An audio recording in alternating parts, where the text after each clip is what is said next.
আসসালামু আলাইকুম। কেমন আছেন সবাই? আমরা আলহামদুলিল্লাহ ভালো আছি। আমার বাচ্চাগুলো আলহামদুলিল্লাহ ভালো আছে।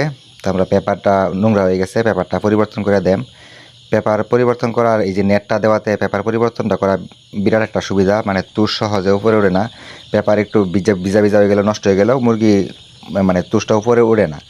এটা পেপারটা পরিবর্তন করা সহজ হয়, প্লাস মানে পেপারের নিচে অনেক মানে তুষ জমে জমে থাকে, এটাও অনেক সুবিধা হয় এই নেট দেওয়াতে।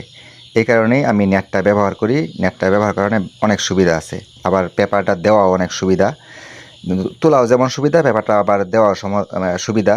তো পেপারগুলা উড়াইয়া নতুন পেপার দিয়ে দিতেছি। তো এইভাবেই সবগুলাই আমি করে দেম। জাস্ট একটা আমি দেখাইলাম, এরকম করে সবগুলাই আমি পরিবর্তন করে দেম। তো সবাই আমার বাচ্চাগুলোর জন্য দোয়া করবেন, বাচ্চাগুলোর জন্য সুন্দর স্বাভাবিক থাকে শেষ পর্যন্ত।